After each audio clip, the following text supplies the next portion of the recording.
रहीम अल्हम्दुलिल्लाह वस्सलातु वस्सलाम अला रसूलिल्लाह व अला आलिहि वसहबिहि अजमईन अम्मा बाद रब्बी इश्रह ली सदरी व यस्सिर ली अमरी वहलुल उक़दतम मिन लिसानी यफ़क़हू क़ौली। अस्सलामु अलैकुम everyone. Firstly, Jazakallah khair and thank you so much for the kind words. And a beautiful tilawat was done by one of the students. बहुत relevant माशाल्लाह आज के टॉपिक के हवाले से, क्योंकि आज का टॉपिक है jealousy is killing you। और वेरीली जेलिसी बहुत रेलेवेंट टॉपिक इसलिए आपके लिए क्योंकि मुझे अपना भी टाइम याद आता है यूनिवर्सिटी का। एज द ब्रदर टोल्ड, जैसे भाई ने बताया कि आई हैव ग्रेजुएटेड फ्रॉम जीकी, तो 2010 में मैंने जीआईके से ग्रेजुएट किया था और I graduated as a mechanical engineer. उसके बाद आई गॉट अ जॉब माशाल्लाह। In fact I was one of the earliest from my batchmates जिनको जॉब फॉरेन से मिल गई थी और बहुत अच्छी जॉब मिली थी माशाल्लाह मुझे। ऑयल एंड गैस फील्ड में यूएई में CB and I Chicago bridge and iron, जिसका अब नाम मैकडर्मट है, वहां पर मुझे मुझे as a field engineer job मिली थी। तो I know what this topic is because मुझे एक वो जोक याद आ गया कि एक बार मैं एक वर्कशॉप दे रहा था हैप्पीनेस के ऊपर। तो मैंने वहां पर एक उससे पूछा, अटेंडी से पूछा कि what makes you happy. He said ये तो नहीं पता what makes you happy but I know what makes me sad. तो मैंने कहा what makes you sad. He said के दोस्त की कामयाबी मेक्स मी सैड। हंस के उसने कहा। तो एनीवे जैसे वो कहते हैं ना कि दोस्त की कामयाबी पे खुशी होती है, नाकामी पे गम होता है और दोस्त की कामयाबी पे बहुत गम होता है। तो ये भी एक हमारे यहाँ जोक बना हुआ है। सो ही ऑल्सो टोल्ड मी कि why he said that. He was very honest. He said कि एक बार ऐसे हुआ कि मैं खाना खा रहा था और मुझे मेरे दोस्त की कॉल आई, और वो भी इंजीनियर था by the way. And he said कि मुझे मेरे दोस्त की कॉल आई, हम सारे जॉब हंटिंग में थे और हम सारे इकट्ठे सीवीज फेंक रहे थे इधर उधर और अप्लाई कर रहे थे जॉब में। तो मुझे उसकी कॉल आई, उसने कहा कि यार तेरे भाई की जॉब हो गई है और वो भी इस कंपनी में हो गई है। तो ही सेड के खाना मेरे हलक में अटक गया। यानी बजाय के खुश होने के अचानक खाना उसके हलक में अटक गया। Although this is a joke and he was making a joke out of it कि बाद में यस मुझे बहुत खुशी हुई, लेकिन एकदम यस खाना मेरे हलक में अटक गया। तो ये सारी चीज बताने का मकसद ये है कि jealousy is a natural emotion. Okay, it's okay to have jealousy, just like sadness, just like anger, just like all other emotions। कुछ नेगेटिव है, कुछ पॉजिटिव है। इवन दो जेलिसी, अगर एक हद तक जेलिसी हो ना, जिसको हम गैरत कहते हैं हमारे माशरे में, एक हमारी लैंग्वेज में गैरत कहा जाता है, जैसे दीन के लिए गैरत है, फैमिली के लिए गैरत है। अगर तो वो वाली चीज है तो फिर तो ये चीज पॉजिटिव भी बन जाती है। इंसान को एक हद तक जेलस होना भी चाहिए, लेकिन किसके लिए होना चाहिए, किस हवाले से होना चाहिए, ये एक अलग डिस्कशन है। However, when we talk about jealousy, we are saying envy, क्योंकि टॉपिक ये ना jealousy is killing you। तो यहाँ पे हम हसद की बात कर रहे हैं, यहाँ पे हम envy की बात कर रहे हैं।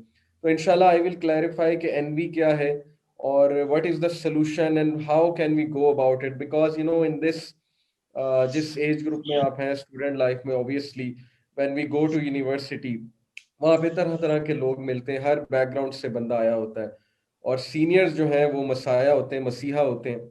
तो मेरे भी कुछ सीनियर ज़ाहिर है शुरू में मसीहा बने मेरे, और उन्होंने बहुत सी बातें बताई, इससे बच के रहो, इससे बच के रहो, ये टीचर ऐसा है, ये टीचर वैसा है और ये सब्जेक्ट ऐसे है। तो जाहिर है कि वहाँ पर कुछ ऐसी बातें हो रही होती हैं कि इंसान एक तो कंपेयर बहुत ज़्यादा करता है यूनिवर्सिटी लाइफ में। ये जाहिर है कि सीनियर्स कुछ नसीहतें देते हैं, कुछ बातें बताते हैं कि अपने काम से काम रखना, लोगों के साथ इतने चीज़ें शेयर ना करना, नोट शेयर ना करना।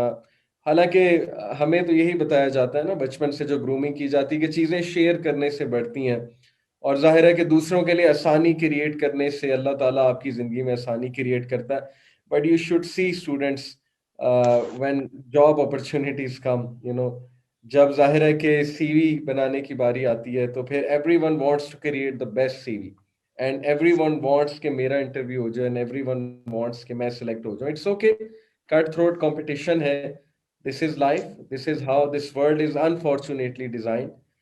जिस वर्ल्ड में हम रह रहे हैं, जिस सिविलाइजेशन में हम रह रहे हैं, मैं तो इस बात का पूरा पूरा कायल हूँ। और शुरू में मैं एक बहुत बड़ी स्टेटमेंट कहने लगा हूँ कि unfortunately the culture and the civilisation we live in actually breeds envy. ये एक बहुत बड़ी स्टेटमेंट मैंने कही है, because capitalism, capitalist society, and cutthroat competition and survival of the fittest, all of these things definitely breed jealousy, breed envy, and ultimately they make us compare ourselves with each other. They make us look up to each other in a very negative way. And definitely social media का जो उरूज आया है, Instagram का specially, लोग अपनी perfect life दिखा रहे हैं सोशल मीडिया पे. People are showing how happy they are. People are showing they are eating all sorts of good things. They are going to these expensive restaurants. They are having cars, they are having motorbikes. People are having so much in their lives, जिनको वो बेचारा देख के, जिसकी जिंदगी में कोई महरूमी है, उस पे जाहिर है क्या इफेक्ट पड़ेगा, एक नफसियाती इफेक्ट पड़ेगा, जिसकी वजह से जाहिर है कि उसमें जेलिसी भी बिल्ड हो सकती है और नेगेटिविटी भी बिल्ड हो सकती है, और एक कंपैरिजन की बड़ी ही विश्वस सेंस ऑफ कंपैरिजन बिल्ड हो सकता है. तो अनफॉर्चुनेटली हमारा लाइफस्टाइल और हमारा जो कल्चर है ना, ये ही ऐसा है कि जेलिसी और एनवी ब्रीड की जाती है. फिर अगर आप फैमिली स्ट्रक्चर की बात करें, तो हमारे खानदानों में कजन्स के साथ कंपैरिजन बहुत किया जाता है. I have faced it, you may have faced it. हम सब एक ही कल्चर का हिस्सा है. I come from a same background. खाला के बेटों से कि वो इंजीनियर बन रहा है, वो तो उसके तो इतने मार्क्स आए हैं, उसके तो इतने ग्रेड्स आ गए हैं, और वो तो बाहर की यूनिवर्सिटी में उसका स्कॉलरशिप लग गया है, और वो तो हार्वर्ड जा रहा है. या फीमेल्स का भी कंपैरिजन बहुत होता है. फिर रिश्तों की जब बारी आती है, उसमें बड़ा कंपैरिजन होता है. उसको तो ऐसी वाइफ मिल गई है, उसको डॉक्टर कहाँ से मिल गई है, उसको इंजीनियर कहाँ से मिल गया. तो यानी कि हमारे यहाँ अनफॉर्चुनेटली शायद हमारी प्रायोरिटीज बहुत अजीबो गरीब हैं, जिसकी वजह से ऐसी डिस्कशंस बहुत होती हैं, और कल्चर ऐसा है जिसकी वजह से जेलसी ब्रीड होती है, एनवी ब्रीड होती है. तो ये सारी चीजें, सारे फैक्टर्स सामने रख के हमने बात करना है कि what is the way forward, what is the solution to all this, इंशाल्लाह. So now I am going to share my screen. I think मैं अभी कर नहीं सकता. अगर होस्ट जो है वो मुझे को होस्ट बना दे, मैंने कोई स्लाइड्स दिखानी, so that we can proceed. ये शुरू में मैंने बस एक तमहीद बांधी आप सबके सामने, so that I can tell you कि I can relate to you guys. मैं सेम कल्चर से आ रहा हूँ. मैंने सेम वो कट थ्रोट कंपटीशन देखा हुआ है. जाहिर है कि आई बीन इनटू यूनिवर्सिटी. मैं यूनिवर्सिटी लाइफ भी देख हुआ हूँ, और अक्सर मैं उन लोग को भी जानता हूँ जो थीटे मशहूर होते हैं, यानी कि जिनके बारे में मशहूर होता है कि वो सारा अपना काम कर लेते हैं, लेकिन दूसरों को कहते हैं हमने कुछ नहीं किया, शेयर किसी के साथ नहीं करते कभी. सो ये सारे बैकग्राउंड से मैं आ रहा हूँ. तो इंशाल्लाह हम देखेंगे. हमें चाहिए कि एक ऐसा सोल्यूशन इंशाल्लाह ताला जो बहुत ज्यादा वर्केबल सोल्यूशन है. So let's begin. सबसे पहले मैं आपको जो बहुत इंपॉर्टेंट पॉइंट बताना चाहता हूँ, जो थ्रू आउट लाइफ इंशाल्लाह आपको हेल्प करेगा, वो एक एग्जांपल से समझाना चाहता हूँ. कि if you look at this bottle, Coke की बॉटल आपको नजर आ रही, कोका कोला की. बिजनेस के सब्जेक्ट्स जब आप पढ़ेंगे तो उसमें एक बहुत बेसिक कॉन्सेप्ट पढ़ाया जाता है, valuable and non valuable future का. Value added and non value added future. देखें, इस कोक की बॉटल में जो नॉन वैल्यू एडेड फ्यूचर है वो इस बॉटल की शेप है, और इसका जो टेस्ट है वो असल में वैल्यू एडेड फ्यूचर है. ये एग्जांपल एक बड़ी बेसिक एग्जांपल है जो हमें टीचर्स दिया करते थे, हमारे स्कूल लेवल के टीचर्स दिया करते थे. इतनी बेसिक लेवल की एग्जांपल है, लेकिन इसकी प्रैक्टिकल इम्प्लीकेशन इतनी ज्यादा है कि आज अगर इस एग्जांपल को कोई समझ गया तो आई थिंक ही और she is on their way to success. देखिए, अगर कोक की बोतल की शेप आप जैसी मर्जी बना दें, आप जितनी मर्जी अट्रैक्टिव बना दें, आप इस पे जितना मर्जी पैसा इन्वेस्ट करते रहें, जितना मर्जी काम करते रहें, अगर कोक की बोतल का टेस्ट अच्छा नहीं है ना, तो no one is going to buy Coca Cola except the fools. या कितनी सेल चलेगी, बहुत कम सेल चलेगी, और सेल एकदम से जो है वो गिर जाएगी.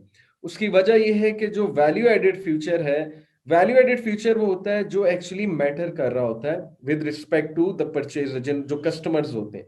इसी तरह माइलो का डब्बा है. माइलो का टेस्ट ही अगर अच्छा नहीं है तो डब्बा आप जितना मर्जी खूबसूरत बनाते फिरें, स्ट्रॉ को आप जैसी मर्जी शेप का बना दें, अल्टीमेटली उसकी सेल बहुत गिर जाएगी. यकीन करें, same goes for human beings. हमारा जो वैल्यू एडेड एस्पेक्ट है, that is our character, that is how we deal with others.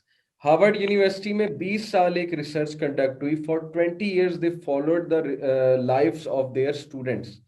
20 साल उन्होंने अपने स्टूडेंट्स की लाइफ्स को, कुछ स्टूडेंट्स की लाइफ्स को जिन्होंने इस सर्वे के लिए और इस स्टडी के लिए साइन किया था, एग्री किया था, उन्होंने 20 साल उन स्टूडेंट्स की लाइफ्स को स्टडी किया। And what they found out was this, it was so amazing कि happiness is not dependent on things और मनी। ये जो स्टूडेंट्स जिनको उन्होंने आइडेंटिफाई किया था, rather happiness is dependent upon one's relationships, कि एक बंदा कितने पॉजिटिव रिलेशनशिप्स बनाता है और वो अपने रिलेशनशिप से कितना सेटिस्फाइड है। यही बात है कि देखें, जितना बंदा पॉजिटिव होगा, जितना बंदा हेल्पिंग होगा, जितना बंदा ओपननेस का कायल होगा, जितना बंदा एमिकेबल होगा, फ्रेंडली होगा, शेयर करने की उसे आदत होगी, उसकी एक पॉजिटिव और डायनामिक पर्सनालिटी होगी, तो उसके करीब वैसे लोग आ जाएंगे और ये चीज उसको जॉब फाइंडिंग में बहुत ज्यादा हेल्प आउट करेगी। ट्रस्ट मी, ये मेरा पर्सनल एक्सपीरियंस है। देखें, मैंने जो ये मिसाल दी कोका कोला की बोतल की, इसको जरा हम अपने ऊपर अप्लाई करते हैं कि हमारा जो वैल्यू एडेड फ्यूचर है वो हमारा कैरेक्टर है, हमारी थिंकिंग है, हमारी पॉजिटिविटी है, और हमारे अंदर से जो पॉजिटिव वाइब्स आती हैं वो सब है। Yes, looks do matter, dressing does matter. जाहिर है कि जब आप इंटरव्यू देने जाएंगे सारी चीजें देखी जाती हैं। Just like in this example, this person may be looking very stylish, handsome, glasses अच्छी पहनी होंगी, ओके, पैंट कोट बहुत अच्छा पहना है, बट व्हाट इफ के deep inside this person is insecure, बहुत जल्दी माइंड कर जाता है, बहुत ज्यादा जेलस होता है दूसरों से, इमोशनल इंटेलिजेंस बहुत वीक है, गुस्सा बहुत जल्दी आता है, ओके, और जाहिर है कि दूसरों की बहुत ज्यादा, दूसरों के बारे में बहुत ज्यादा बातें करना और एक अजीब सा माइंडसेट रखना, तो जाहिर है कि ये बंदे के जो वैल्यू एडेड फ्यूचर्स हैं वो बहुत वीक हैं। और non value added future, dressing हो गई, कार हो गई, मोबाइल फोन हो गया, वो चीजें अगर बहुत भी अट्रैक्टिव हैं तो वेरी सून ये बंदा जो है कस्टमर्स लाइक नहीं करेंगे। कस्टमर्स से यहाँ से मुराद है कि जो इसके साथ लोग मुंसलिक है, people who are going to interact with this person. तो इसलिए ये हमारा ही फायदा है। और इस्लाम ने अगर देखें स्पिरिचुअल डिजीजेस को कर्ब करने का एक मैकेनिज्म दिया है तो वो हमारे ही फायदे में। स्पिरिचुअल डिजीजेस क्या है? हसद एक स्पिरिचुअल डिजीज का नाम है। इनफैक्ट हसद वो ओरिजिनल सिन है जो सबसे पहले अल्लाह की डिसोबीडियंस में किया गया था। इब्लीस ने हजरत आदम अलैहिस्सलाम से हसद किया था। So this is such a great sin and the original sin. और उसके बाद दुनिया में जो पहला सिन हुआ था वो भी हसद था। ये आप लोगों को बहुत अच्छे से पता है। काबील ने हाबील से हसद किया था, हसद की बिना पे उसको कत्ल तक कर दिया था। एंड दैट मीन्स के डोमिनो इफेक्ट होता है। ये जो जेलिसी और हसद होता है ना, इसका एक डोमिनो इफेक्ट होता है। डोमिनो इफेक्ट से मुराद है कि जैसे ब्लॉक्स आपस में एक दूसरे के करीब पड़े, एक ब्लॉक गिरता है तो सारे ब्लॉक्स गिर जाते हैं। तो ये इफेक्ट है जेलिसी का। ये इसकी मैं दलील कहां से देता हूं? देखें, सूरह यूसुफ में यूसुफ अलैहिस्सलाम के भाइयों की स्टोरी है। यूसुफ अलैहिस्सलाम के भाई 11 ब्रदर्स, उन्होंने यूसुफ अलैहिस्सलाम से हसद किया। It all started with jealousy. और जेलस बंदे का जो माइंडसेट होता है ना, उसको आप समझ लें, जेलस बंदे का माइंडसेट क्या होता है। जो भी बंदा जेलस होगा ना, उसका माइंडसेट हमेशा ये होगा कि वो इनसिक्योर होगा। सबसे पहली बात, जैसे यूसुफ अलैहिस्सलाम के जो भाई थे वो इनसिक्योर हो गए यूसुफ अलैहिस्सलाम से। दूसरी बात, उन्होंने ये चाहा कि अगर हम यूसुफ को उसके वालिद से यानी याकूब अलैहिस्सलाम से दूर कर देते हैं तो उनके वालिद की टेंशन हमारी तरफ डाइवर्ट हो जाएगी। यानी जो जेलस बंदा होता है ना, वो ये समझता है कि अपने ओपोनेंट को रिमूव करके वो खुशी पा जाएगा। हालांकि इसके ऑपोजिट होता है। अपने ओपोनेंट से यहां पे मुराद है जिससे वो जेलस हो रहा है, असल में उसको रिमूव करके या उसको नुकसान पहुंचा के वो अपना डबल नुकसान करा लेता है। सूरह यूसुफ हमें बताती है कैसे। यूसुफ अलैहिस्सलाम को उन्होंने कुएं में फेंका, और क्या सोच के फेंका कि देखो हमारे वालिद तो इसको बहुत ज्यादा तवज्जो देते हैं, तो क्यों ना हम इसको दूर दराज कहीं फेंक आए। बल्कि उन्होंने यहां तक प्लान बनाया कि लेट्स किल हिम। लेकिन वो जो बड़ा भाई था बिन यमीन, उसमें कुछ खुदा खौफी थी। उसने कहा कि don't kill him, if you want to do something तो चलो इसको कुएं में फेंक आते हैं। अब डोमिनो इफेक्ट देखें। पहले उन्होंने एक सिन किया, जेलसी इटसेल्फ एक स्पिरिचुअल डिजीज है। उस स्पिरिचुअल डिजीज की वजह से उन्होंने क्या किया, कुएं में फेंका, एक सिन हो गया। कुएं में फेंकने के बाद जो है वो भेड़िए का झूठ मूठ का जो खून है वो उनकी शर्ट पे लगाया, यानी झूठ बोला। झूठ बोल के वालिद के पास आए, एक और झूठ बोला कि यूसुफ को भेड़िया खा गया। और फिर झूठ पे झूठ बोलते गए और सिन पे सिन करते गए। That is the domino effect. So point of telling you this is के हसद एक ऐसी स्पिरिचुअल डिजीज है जो इंसान को उन गुनाहों की तरफ ले जाती है, बड़े बड़े गुनाहों की तरफ ले जाती है कि बंदा इमेजिन भी नहीं कर सकता। अब लेसन क्या मिलता है हमें कि यूसुफ अलैहिस्सलाम के भाइयों को क्या मिला? क्या उनके वालिद की तवज्जो उनके भाइयों पे आ गई यूसुफ अलैहिस्सलाम को रिमूव करने से? नहीं, रादर उनके वालिद का प्यार यूसुफ अलैहिस्सलाम से ज्यादा बढ़ गया। And he always used to miss Yusuf alayhi salam. He used to cry for hours. He used to cry and cry. और बहुत ज्यादा रोते थे और बहुत ज्यादा मिस करते थे यूसुफ अलैहि सलाम। तो इसका मतलब है कि जो जेलस बंदा होता है वो अपना पर्पस अचीव करना चाहता है दूसरे को नुकसान पहुंचा के, दूसरे को रिमूव करके, लेकिन अल्टीमेटली नुकसान उसी का हो जाता है। और बजाय के वो पर्पस अचीव होने के, जो पर्पस वो अचीव करना चाहता है, वो पर्पस उल्टा उसी को ही पड़ जाता है। ये बहुत इंपॉर्टेंट स्टोरी है यूसुफ अलैहि सलाम वाली। क्विकली मैंने बताई क्योंकि बेसिकली हमने सोल्यूशन डिस्कस करने, बाकी तो माशाल्लाह बातें हमें पता ही है। कौन इनकार कर सकता है कि जेलिसी एक बुरी चीज है, और अगर कंट्रोल ना की जाए तो एनवी बन जाती है, और एनवी इंसान को किस किस गुनाह की तरफ ले जाती है आप अंदाजा भी नहीं लगा सकते। जो हमारी पहली डिस्कशन है वो ये है कि यू शुड नो कि जब भी मैंने अपनी जिंदगी में कभी भी, ये मेरी बात आप याद रखिएगा, 33 ईयर मेरी उम्र है, मैंने अब से 3-4 जॉब्स में कर चुका हूँ, मैं फील्ड में भी रहा हूँ, मैंने शायद अब तक कोई लिटरली 50 इंटरव्यूज दिए होंगे। लिटरली मैंने अपनी जिंदगी में कभी भी बदतमीज आदमी को ऊपर आते नहीं देखा है, या एक नेगेटिव आदमी को ऊपर आते नहीं देखा है। आदमी से मुराद यहाँ पे इंसान है। रादर मैंने सुपर डुपर टैलेंटेड पीपल जो कि जीपीए वाइज और जो कि टैलेंट वाइज बहुत जबरदस्त हैं, but unfortunately they had this spiritual disease hasad, and they had some negative attributes of not sharing with people, not caring for people, and hiding things from people intentionally। मैंने उन लोगों को ऊपर जाते नहीं देखा है। ये मेरी जिंदगी का जितना अभी तक का निचोड़ है, एंड आई एम श्योर कि आप अपने पेरेंट्स से पूछेंगे जो हमसे भी कई ज्यादा एक्सपीरियंस है, या अपने टीचर से पूछेंगे वो भी आपको यही बताएंगे। तो सवाल ये है कि जब ये चीज इतना ज्यादा हमें क्लियर है कि नेगेटिविटी इंसान को एक हद तक तो छुपा लेगा नेगेटिविटी को, लेकिन कभी ना कभी वो जाहिर होगी, और उसके साथ मुंसलिक जो रिलेशनशिप्स हैं वो भी जाहिर है उससे दूर होने लगेंगे। जहां वो जॉब कर रहा है वहां भी वो ऊपर नहीं आ सकेगा। देखिए ना, ग्रोथ माइंडसेट क्या है और फेलियर माइंडसेट क्या है? ग्रोथ माइंडसेट जो है वो ग्रो करता रहता है, वो परफॉर्मेंस से जवाब देता है। फेलियर माइंडसेट जो है वो हर वक्त ये देखता है कि यार ये आगे निकल गया, वो आगे निकल गया, इसकी प्रमोशन हो गई, इसका अच्छा आ गया, इसका ये रिजल्ट आ गया। वो हर वक्त that person is thinking about others, whereas the growth mindset is just answering through the performance. जैसे आप क्रिकेट की मिसाल ले लें, आप फुटबॉल की मिसाल ले लें, कितनी जेलिसी होती है आपस में, प्लेयर्स की आपस में बहुत जेलिसी होती है, फुटबॉलर्स की आपस में बहुत जेलिसी होती है, सेलिब्रिटीज की आपस में कितनी जेलिसी होती होगी, you have no idea. It's such a dangerous feel. लेकिन क्या करते हैं वो लोग? Those who ultimately come on top they are focused. पहली तो बात है कि वो अपनी एनर्जी इन चीजों में जाया नहीं करते हैं। दूसरी बात यह है कि they know where they have to reach, तो वो अपनी परफॉर्मेंस से जवाब देते हैं। इसलिए ये बात तो तयशुदा है कि ये चीज आपको लाइफ में बहुत नीचे ले जाएगी। अब इसकी कुछ रीजन डिस्कस करते हैं और उसके बाद इंशाल्लाह क्विकली सॉल्यूशंस की तरफ आते हैं।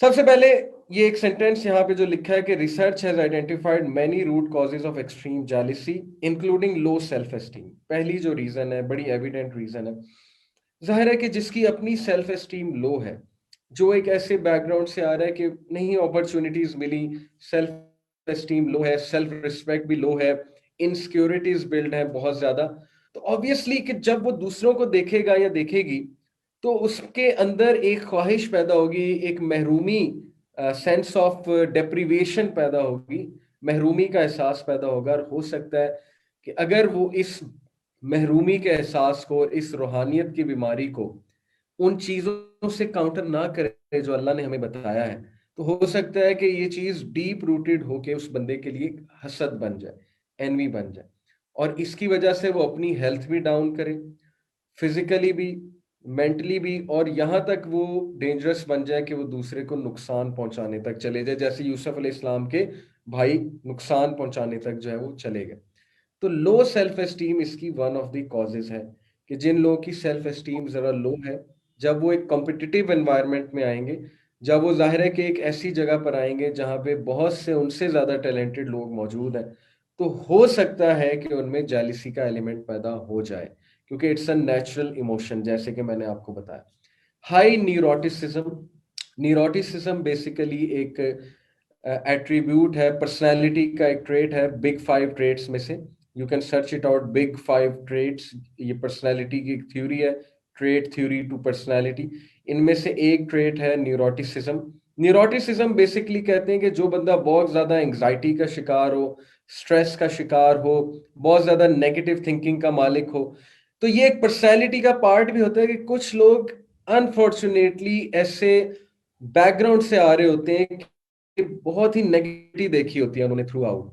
जैसे मैंने आपको बताया ना कि अनफॉर्चुनेटली हमारे कल्चर में, सब कॉन्टिनेंट के कल्चर में इन पर्टिकुलर, बचपन से बहुत सी नेगेटिविटीज हम देखते आ रहे होते हैं। हम विशियस कंपटीशन देखते आ रहे होते हैं। हम हर वक्त ये बातें सुनते आ रहे होते हैं कि वो आगे निकल गया, उसने ये खरीद लिया, उसने बड़ा घर ले लिया, उसके पास ये आ गया, उसके पास वो आ गया। रिश्तेदारों में बातें डिस्कस हो रही होती हैं, शादियों पे कंपैरिजन हो रहे होते हैं, उसने ये पहना है, वो नया कपड़ा पहन कर आई हुई थी, या उसने शादी ऐसे कराई है, उसने तो ये किया था, मैंने भी करना है। यानी इतनी नेगेटिव टॉक हो रही होती है कि unfortunately this becomes part of some people's personality. Neuroticism इसको कहते हैं कि उनमें नेगेटिविटीज बहुत आ जाती है। सिंस न्यूरोटिसिज्म है, उनमें नेगेटिविटीज हावी हैं उनमें, जाहिर है, और उसको वो काउंटर भी नहीं कर रहे हैं, नेगेटिविटीज को, वो ब्रीड हो जा रही है वो नेगेटिविटी। फिर उन्होंने माशाल्लाह से दोस्त भी वो बना लिए हैं जो उनसे भी बढ़ के न्यूरोटिक हैं। तो हर वक्त फिर वो यही बातें होती रहती हैं कि फलाने ने ये कर लिया और वो आगे निकल गया और ये हो गया और वो हो गया, तो फिर ये चीज बढ़ती जाती है, बढ़ती जाती है। तो this is also one of the big causes of extreme jealousy. Feeling possessive of others, there is no problem about feeling possessive about someone you love. जैसे हस्बैंड वाइफ आपस में पोजेसिव होते हैं, एक नेचुरल चीज है, और इस्लाम ने इस चीज को पसंद फरमाया, being possessive of someone you love. Husband wife की यहाँ पे बात हो रही है, it's a good thing, because when you will be possessive तो you will take care of the other person, but obviously over possessive जब बंदा हो जाता है, that can become dangerous. Fear of abandonment is also a key motivator of jealousy. People who fear abandonment, जैसे यूसुफ अलैहिस्सलाम के जो भाई थे, they feared कि they will be abandoned by the father, कि यूसुफ को ये इतना प्यार ना कर लें कि हमें बिल्कुल ही abandon कर दें, तो they became jealous। और ये सिबलिंग राइवलरी और सिबलिंग जेलेसी बहुत कॉमन है, अनफॉर्चुनेटली ये भी हमारा कल्चर ब्रीड करता है। People look at their big brother, people look at their big sister, they say कि इन्होंने हमें यूज किया, ये हमसे काम कराते रहे, हमें कहते रहे दही लेकर आओ। मैं बड़े आपको कॉमन लैंग्वेज में बातें बता रहा हूँ क्योंकि हमें ये केसेस आते रहते हैं कि इन्होंने हमें दही लेने पे लगाए रखा और खुद ये कैरियर बना गए। इन्होंने हमें जो है अम्मी अब्बू के कामों पे लगाए रखा, हम सारी उम्र गाड़ी ड्राइव करके कभी छोटे भाई को छोड़ के आ रहे हैं, कभी छोटी बहन को, खुद ये जॉब करते रहे, अभी आगे निकल गए। दिस शैतान कितना एक्टिव है कि रिलेशनशिप्स में जेलिसीज कैसे कायम करा रहा है आपके जहन में नेगेटिविटी डाल के। हालांकि there is no problem if you being a younger brother और younger sister you are helping the family out, ये तो आपको रिवॉर्ड मिल रहा है, अच्छी बात है कि पेरेंट्स की खिदमत करने का ज्यादा मौका आपको मिल रहा है। लेकिन देखिए शैतान ने कैसे आपके माइंड में वो एक पॉइजन डाला है, इंजेक्ट किया है कि ये तुम्हें दबा के, तुम्हें पीछे करके खुद आगे आए। तो ऑल दीज थिंग्स, ये बड़ी कॉमन चीजें हैं जो पता नहीं आपने अभी तक फेस की हैं या आप फेस करेंगे आगे जाके, बट एम्ब्रेस दीज थिंग्स। कोई शर्माने वाली बात नहीं है, मैं भी शायद जेलस होता हूँगा, क्योंकि मैं भी इंसान हूं, मेरे अंदर भी जेलसी का कोई एलिमेंट होता होगा, आ जाता है। लेकिन हमें अल्लाह ने तरीका बताया कि how to counter this thing. अगर हम काउंटर नहीं करेंगे that can become very dangerous. So yes, fear of abandonment is also key motivator of extreme form of jealousy. एक बड़ी जबरदस्त आया है सूरह निसा की, रिलेटेड टू दी आया that one of the students recited in the beginning, बहुत खूबसूरत है। अल्लाह ताला फरमाते हैं कि अम यहसुदून अन्नास अला मा अताहुमुल्लाहु मिन फजली, do they envy people for what Allah has given them of his bounty. Allah question कर रहे हैं कि क्या ये एक दूसरे से हसद करते हैं, क्या ये लोगों से हसद करते हैं? अगर अल्लाह ने उन्हें दे दिया है तो ये उनके लिए बेहतर है, और तुम्हें अल्लाह तब देगा जब तुम्हारे लिए बेहतर है, या तुम्हारे लिए जो भी डिजाइन किया हुआ है वो तुम तक पहुंच के रहेगा। देखिए, रिस्क तो बहुत सिंपल सा फलसफा है ना रिस्क का। आप एक्सेलेंस के साथ काम करें, मेहनत पूरी करें, लेकिन याद रखें कि जितना रिस्क आपका लिखा है उतना आपको इंशाल्लाह पहुंच जाएगा, लेकिन मेहनत जारी रखें और एक्सेलेंस के साथ काम करें, अपनी परफॉर्मेंस से जवाब दें। जहां तक दूसरों की बात है, उन्हें जितना मिल रहा है अच्छी बात है। अब ऑनेस्टली स्पीकिंग, मेरा जीपीए एवरेज स्टूडेंट्स में से था। मेरा जो सी जीपीए, मैं मानता हूं कि इतनी मेहनत शायद नहीं की इंजीनियरिंग में जितनी करनी चाहिए थी। मेरे से बहुत ज्यादा सी जीपीएस वाले मौजूद थे, लेकिन जब मेरी इतनी अच्छी जॉब लगी तो some of my class fellows, जिनको मैं अपना बहुत अच्छा दोस्त समझता था, they started to spread this about me कि इसके अब्बू ने सिफारिश लगवा दी है, वो फलां फलां पोस्ट से रिटायर्ड हैं। ऐसी बातें बड़ी कॉमन सुनने को मिलेंगी आपको। तो just because they couldn't digest कि यार इसकी कम जीपीए के साथ कैसे इतनी अच्छी जॉब लग गई है, तो they started talking about this कि इसकी तो उसने जॉब लगवा दी होगी, या इसकी तो सीनियर से बहुत बनती थी, या ये क्रिकेट खेलता था तो हो सकता है कि कोई सीनियर क्रिकेट खेल खेल के इसका दोस्त हो और उसने लगवा दी हो। So I I had to hear all sorts of things. But अल्हम्दुलिल्लाह आज वही दोस्त मेरे बहुत अच्छे दोस्त हैं, because I did not reciprocate. मैंने रेसिप्रोकेट हेट्रेड के साथ नहीं किया था, मैंने स्माइल के साथ किया था। मैंने उनकी इन बातों का आंसर ही नहीं किया था, और मैंने स्माइल के साथ उनको आंसर किया था। कुरान का ये हुक्म है, देखें कि हार्शनेस, ये एंड हो रहे थे उसके बाद और हो रहे थे। ये काइंडली कोई माइक ओपन हो गया, इसको जरा म्यूट कर दे। जी जजाकल्लाह खैर। तो my point of telling you is this के reciprocate harshness with good words, इससे आपका ही स्टेटस बढ़ेगा। Okay, so yes, we did face these things. और जब हम क्रिकेट खेलते थे तब भी जाहिर है कि एक दूसरे से जालिसी हो जाती थी कि इसको प्रेफर क्यों किया गया है मेरे ऊपर।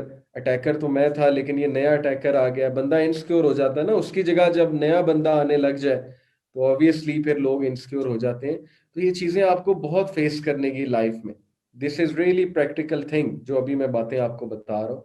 बट रिमेंबर दिस आया, ऑलवेज ऑलवेज रिमेंबर दिस आया, जब भी आपके दिल में कोई जेलसी पैदा हो किसी के लिए, कि क्या तुम एनवी कर रहे हो इसलिए कि अल्लाह ने किसी को तुमसे ज्यादा दे दिया।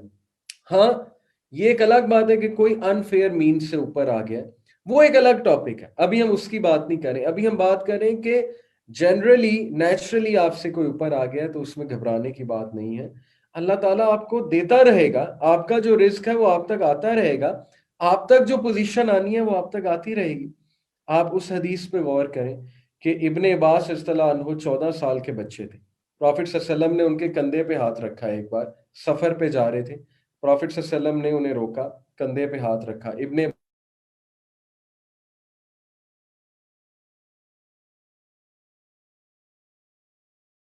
Abbas is the cousin of रसूलुल्लाह, एंड इब्ने अब्बास के जिनकी तफसीर हम तक आ रही है, कुरान के मुफस्सिर है इब्ने अब्बास रज़ियल्लाहु अन्हु। तो इब्ने अब्बास रज़ियल्लाहु अन्हु के कंधे पे प्रॉफिट सल्लल्लाहु अलैहि वसल्लम ने हाथ रखा और कहा कि या गुलाम, गुलाम से मुराद बॉय होता है अरबिक में। ही सेड कि oh boy, I will teach you some words.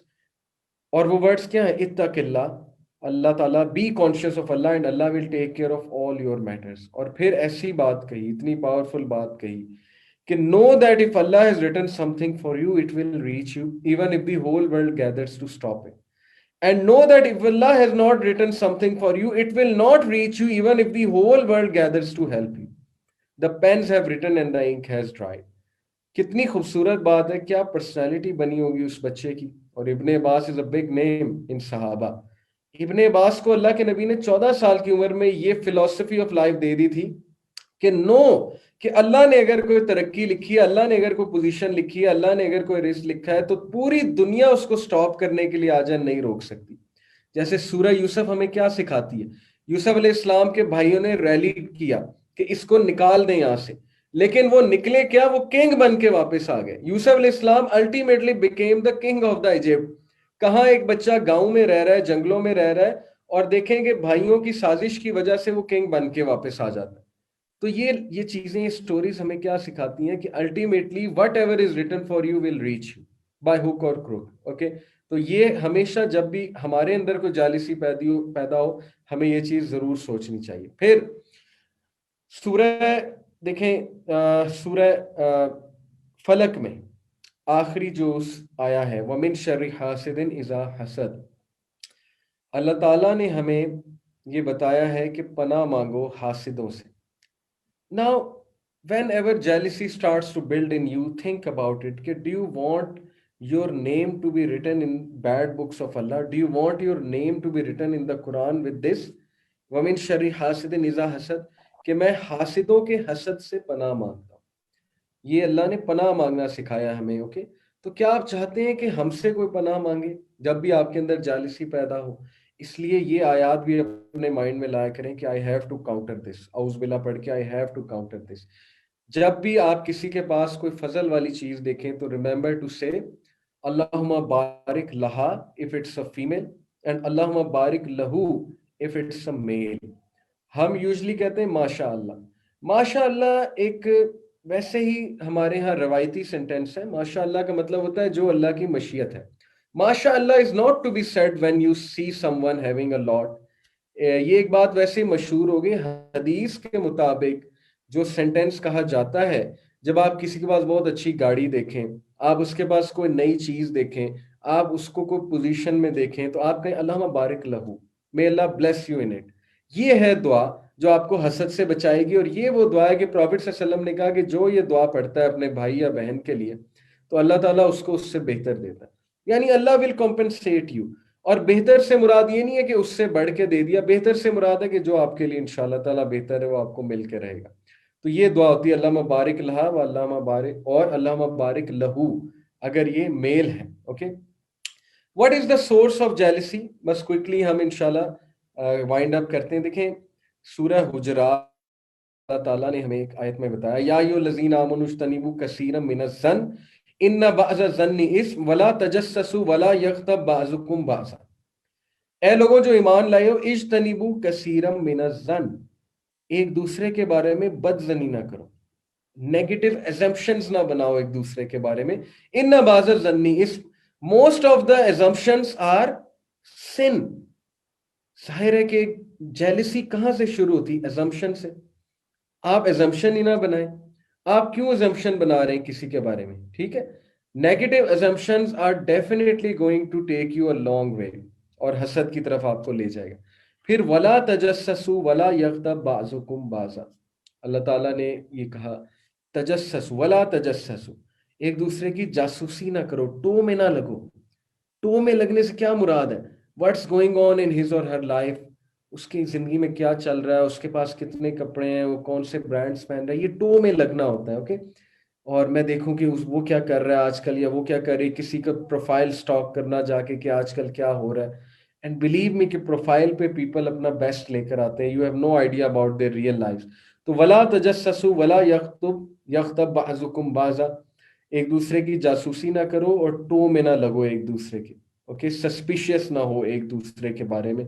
तो this is a beautiful reminder to all of us कि ये चीजें सोर्स हैं जेलिसी की। इनसे जेलिसी बढ़ना शुरू होगी अगर हम जासूसी में लगे रहेंगे, अगर हम एक दूसरे के बारे में नेगेटिव असम्पशंस बनाते रहेंगे। ओके, देन अनस बिन मालिक रज़ियल्लाहु अन्हु रिपोर्टेड द मैसेंजर ऑफ अल्लाह सल्लल्लाहु अलैहि वसल्लम सेड ला तबागजू वला तहासदू वला तदाबरू वकूनु इबादल्लाहि इख्वाना।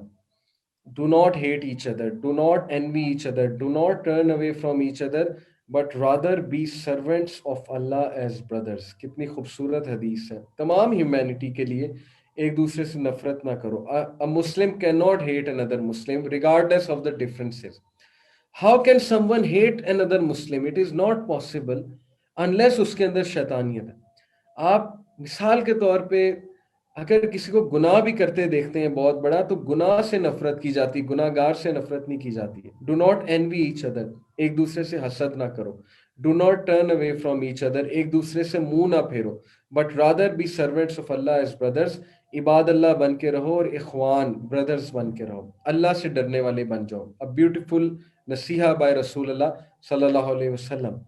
देन अनदर ब्यूटीफुल हदीस, Anas bin Malik reported the Messenger of Allah sallallahu alaihi wasallam said, "Al-hasadu yakulul hasanati kama ta'kulun nar." Envy consumes good deeds just as fire burns wood. An-narul hataba, just as fire burns wood. Envy आपके अच्छे अमाल को खा जाते हैं. Was-sadaqatu tutfi'ul khati'atu kama yutfi'ul ma'un nara was-salatu nurul mu'mini was-siyamu junnatun minan nar. Just as water extinguishes fire and charity extinguishes sinful deeds, just as water extinguishes fire, prayer is the light of the believer and fasting is the shield from the believer. इसका मतलब ये है कि जब आप किसी के बारे में हसद करके उसको नुकसान पहुंचाने की कोशिश करें ना, और आप उसके खिलाफ कोई प्लानिंग करें या बहुत आगे चले जाएं उसको नुकसान पहुंचाने में, तो फिर आप चैरिटी दें एज ए कफारा, because charity is going to extinguish that sin इंशाल्लाह ताला. Okay, give charity. Charity could be anything. आप किसी को पैसे दे दें लेकिन अच्छी जगह दें जहां फायदा भी हो. Now some very important things इंशाल्लाह विद इन 5 मिनट्स, और फिर हम Q&A की तरफ आते हैं क्योंकि लेक्चर भी हमारा तकरीबन 4:10 पे शुरू है. एक बहुत जबरदस्त मिसाल मैं आपको देने वाला हूँ which is going to save you from a lot of comparisons and ultimately from jealousy इंशाल्लाह. मैंने आईफोन की पिक्चर इंटेंशनली आपको यहाँ दिखाई है एक सवाल पूछने के लिए कि यू विल सी कि आईफोन चले पहले नंबर पे नहीं तो दूसरे नंबर पे, तीसरे नंबर पे ओवरऑल वर्ल्ड में आता है विद रिगार्ड्स टू सेल्स, और क्वालिटी के हवाले से तो अनडाउटेडली 1 या 2 पे है. आईफोन की इतनी सेल होती है, येट आपने आईफोन की एडवर्टीजमेंट्स नहीं देखी आज तक. आपने कभी आईफोन की चीप एडवर्टीजमेंट नहीं देखी कि लोग नाच रहे हैं और नाच के मोबाइल फोन बेच रहे हैं. वो चीप एडवर्टीजमेंट्स बाकी मोबाइल के इश्तिहारों की होती हैं. येट आईफोन सेल्स में शायद उनसे ऊपर है. फिर भी लोग आईफोन की वाह करते हैं, फिर भी लोग आईफोन को परचेज करना पसंद करते हैं. एक्चुअली क्वेश्चन ना स्टीव जॉब्स से हुआ था कि आईफोन इतनी ज्यादा एडवर्टीजमेंट क्यों नहीं करता है. यस, एडवर्टीजमेंट इसकी होती है, मैं इसका इनकार नहीं कर रहा हूँ, लेकिन वो डेस्परेट एडवर्टीजमेंट आपको नजर नहीं आएगी बिल बोर्ड्स पे और टीवी चैनल्स पे, वो जो डेस्परेट एडवर्टीजमेंट है. तो he smiled, he said that's because we have no competitor. Advertisement की जरूरत कॉम्पिटिटर्स को पड़ती है, जिनके कॉम्पिटिटर्स होते हैं. तो वो बंदा बड़ा हैरान हुआ कि ऐसा कैसे हो सकता है कि दुनिया में आपका कोई कॉम्पिटिटर ही ना हो. ये तो एक फ्लॉड थ्योरी है ना. तो ही सेड के कॉम्पिटिटर तो हमारा है, लेकिन वो कोई और नहीं है, वो हम खुद हैं. आईफोन 7 का कॉम्पिटिटर आईफोन 6 है. हम आईफोन 7 बनाने से पहले आईफोन 6 को देखते हैं कि इसमें क्या कमी थी, so that we can improve. IPhone 8 का कॉम्पिटिटर आईफोन 7 है. आईफोन 9 का competitor iPhone 8 and so on and so fourth.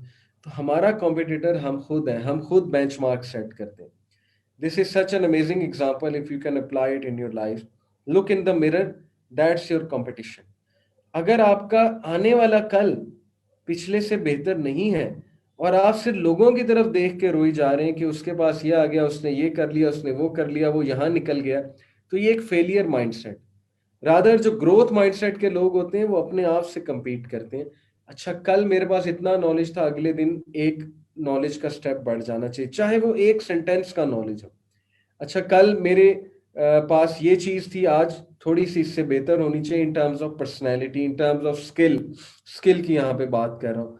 सेहत के हवाले से आप खुद अपना कंपटीशन में आए कि मेरी सेहत पहले से बेहतर होनी चाहिए, मेरी स्पीकिंग स्किल पहले से बेहतर होनी चाहिए, मेरी ग्रूमिंग पहले से बेहतर होनी चाहिए, मैं कोई स्किल सीख लूँ. तो you are your competitor rather than people. आज की यूथ का सबसे बड़ा मसला ये है, मैं अनएम्प्लॉयमेंट पे बहुत बात करता हूँ डिफरेंट प्लेटफॉर्म्स पे, कि you guys are listening to so many people that you are confused. एक तरफ आप कासिम अली शाह को सुन रहे हैं, फिर आप आजाद चाय वाला को सुन रहे हैं, फिर वो तीसरा कोई आ जाता है, फिर वो कोई चौथा आ जाता है, वो अपनी बात करने लग जाता है, फिर कोई पांचवें साहब उठते हैं, वो कहते हैं कि ये कर लो, एंटरप्रेन्योरशिप कर लो, वगैरह वगैरह. इतना बंदा है, इतना बंदा है, इतनी इंफॉर्मेशन है कि at the end of the day कुछ भी नहीं बचता. तो मैं हमेशा एक बात करता हूँ कि अपने स्किल को पॉलिश करो, जो स्किल आपके पास है, और फोकस रह के एक चीज पर जो है वो काम करो. This is the way to grow in life. Okay, जब बहुत ज्यादा चीजें सुनेंगे ऑब्वियसली आप कंफ्यूज होंगे और कंपैरिजंस में भी लग जाएंगे.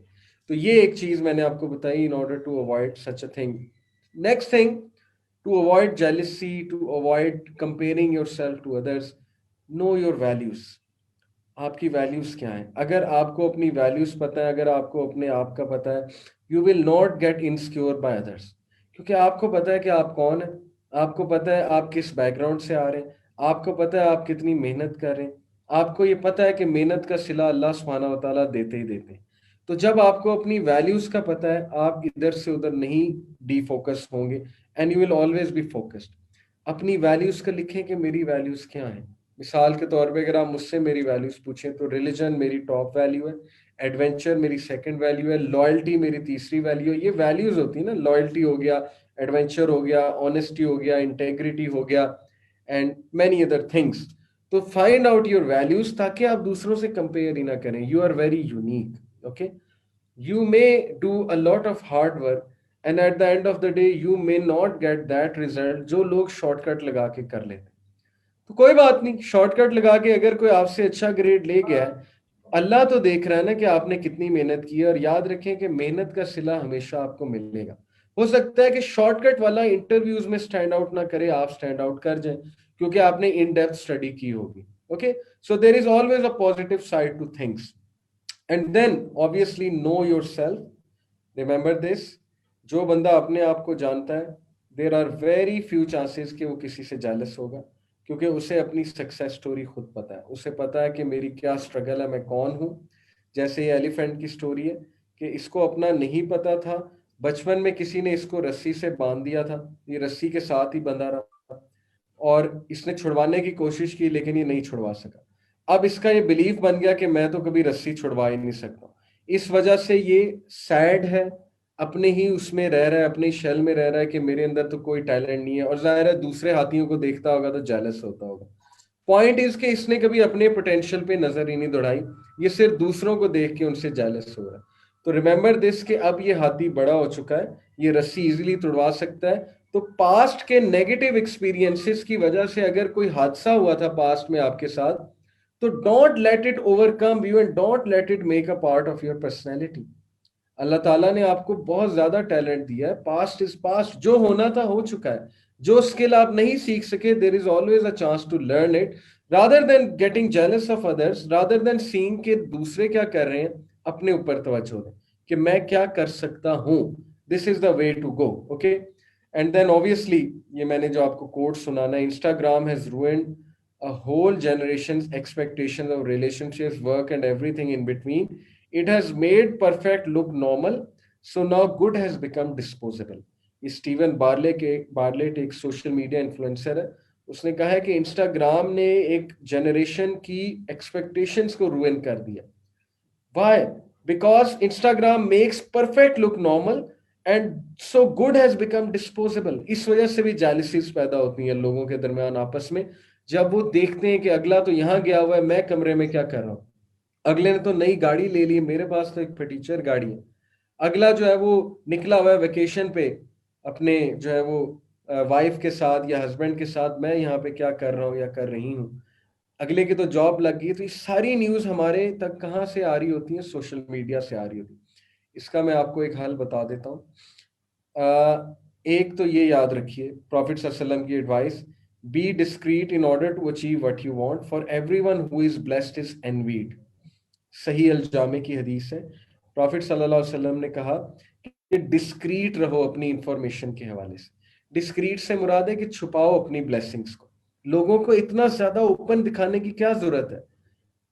मैं एक सोशल मीडिया पे अल्हम्दुलिल्लाह, अगर आप हमारा यूट्यूब चैनल देखें, इंस्टा देखें, फेसबुक पेज देखें, तो हमारी थाउजेंड्स में लाइक्स हैं, लेकिन लैक्स में भी लाइक्स हैं, लेकिन हमने आज तक अपनी पर्सनल लाइफ शेयर नहीं की। हमने आज तक ये नहीं बताया मैं यहाँ पे बैठा हुआ, मैं ये खाना खा रहा हूँ। जरूरत क्या है? आप प्रोडक्टिव काम करें सोशल मीडिया पे आके। तो जितना आप लोगों को दिखाएंगे, एक तो आप उनमें इनसिक्योरिटीज बिल्ड कर रहे हैं, उनमें एहसास महरूमी पैदा हो सकती है। दूसरा है कि वो आपसे जेलस होने लगेंगे, एनवी करने लगेंगे, और नजर लगने का फिर बहुत चांस होता है। एक ये। दूसरा, प्रॉफिट सल्लल्लाहु अलैहि वसल्लम said, part of the perfection of someone's Islam is leaving alone that which does not concern him. याद रखें, जिस चीज के साथ आपका कंसर्न नहीं है, just leave it, just forget about it. Don't talk about people, don't talk about things rather talk about ideas. Very simple as that. लोगों की बात भी करनी है तो अच्छे अल्फाज में उन्हें जो है वो आप याद करें. फिर ये हदीस बहुत जबरदस्त है. Do not wish to be like anyone except these. मतलब कि किसी की तरह दिखने के मतलब कंपैरिजन ना करो except these three. A person whom Allah has given wealth and he spends it righteously. The second is one whom Allah has given wisdom and he acts according to it and teaches it to others. दो लोगों से envy